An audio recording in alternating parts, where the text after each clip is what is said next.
Welcome back, adventurers and friends, to Adventures Inward Let's Talk series. For those who are here for the first time, hello, welcome. Thank you for joining us. Just a reminder to hit that like button and be sure to subscribe. It's free. Don't forget to click on the notification bell if you would like to know when I post new videos.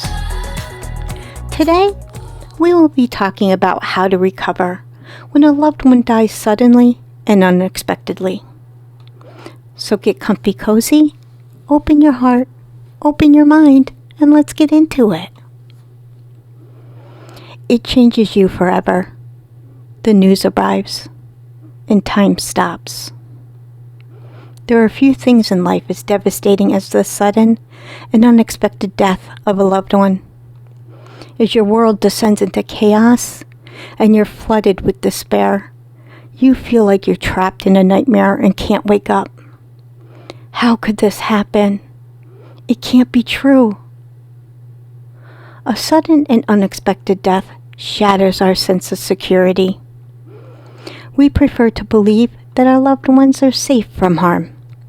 We assume that accidents and illnesses will bypass them. So when tragedy strikes suddenly, we go into shock. Our entire being vibrates with a single word: why? A sudden death shakes you to the core. You can't turn away from it. You can't reason with it. You know that life will never be the same. Processing death. The 5 stages of grief. Professionals identify 5 stages of grief to provide a framework for the processing of death. These professionals spent much of their time working with terminally ill patients. While these stages are not universal, nor do they occur in lockstep, they can be useful in thinking about grief. Step 1. Denial. You experience shock and disbelief, frequently accompanied by numbness, detachment, or even disassociation. You may focus on facts or keep busy, anything to delay experiencing the pain and despair the loss of your loved one has caused you. Step 2 is anger. Rage emerges in you. You may point your anger at doctors, friends, spouses, siblings, society, or even yourself. But when anger is fixated on blame, it offers little comfort. As blame subsides, the pain returns. Anger also triggers a crisis of faith. Rage at God that would permit such a horrible thing to happen. You may even feel angry at the deceased for abandoning you. Stage 3. Bargaining. In an attempt to ease the pain for your loss, you try to bargain with it. You may make sudden changes or promises, such as, "I'm going to be a better person," or "I'll honor their memory by changing my ways." Such grief-driven promises can be hard to keep. Bargaining helps to soften your anger and is your first attempt to come to grips with the loss. So allow yourself to go through this process. Stage 4. Depression. After passing through denial, anger, and bargaining, the painful reality of the situation sinks in. Depression pushes down on you until you collapse under its weight. Everything feels pointless.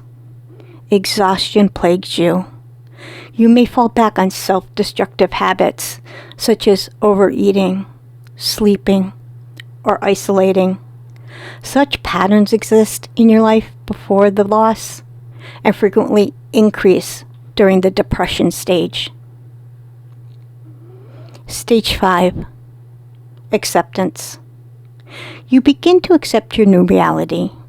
You recognize that, although everything has changed, you must go on living. You start to find moments of inner peace. Perhaps you take comfort in memories, rather than feel depressed or hurt by them. You may dream about your loved one, or talk to them in your mind. you start to seek new relationships. Let's look at the road to recovery from loss. The stages of grief can last months, even years.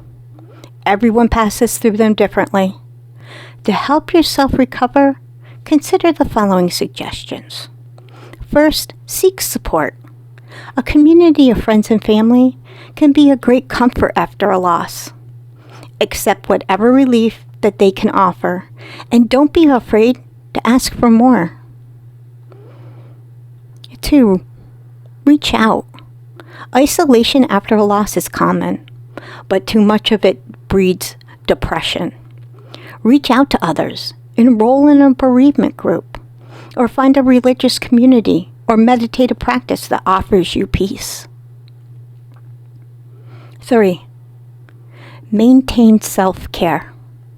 Keep active, explore new habits such as exercise, journaling, yoga, or even meditation. Find a way to step outside your grief by being more creative, such as taking a class, going to inspiring concerts, or visiting galleries. 4. Find meaning. There is a beautiful new book written by David Kessler called Finding Meaning, the Sixth Stage of Grief. In it, he discusses how the loss of his 21-year-old son, due to an overdose, gave way to depths of grief that he's never known. Books like this can be a great comfort in helping you to realize that you're not alone. They also offer you some tools to help you recover. 5. Start fresh.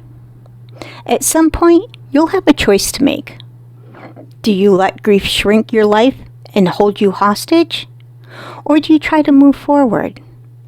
I had a friend whose daughter was killed instantly when a car hit her while she was walking to her friend's house. It was so shocking that even now when I think about it, 20 years later, sadness washes over me. My friend emerged from his grief process a changed person. He published a beautiful letter in a local newspaper to his daughter, celebrating and thanking her for the time they had together. In the letter, he shared that his daughter was an organ donor and wrote, "Her eyes returned sight to someone who couldn't see. Her lungs breathe now in another body." It was a beautiful tribute. When I asked him how he found the strength to go on, he said, "I decided the best way to honor my daughter was to live a happy life. I'm sure that's what she would want." My final thoughts. No one fully recovers from the sudden and unexpected death of a loved one. We all are changed by such losses. But don't give up the battle to go on. A grief that is honored and processed fully frequently gives birth to a greater appreciation and commitment to living.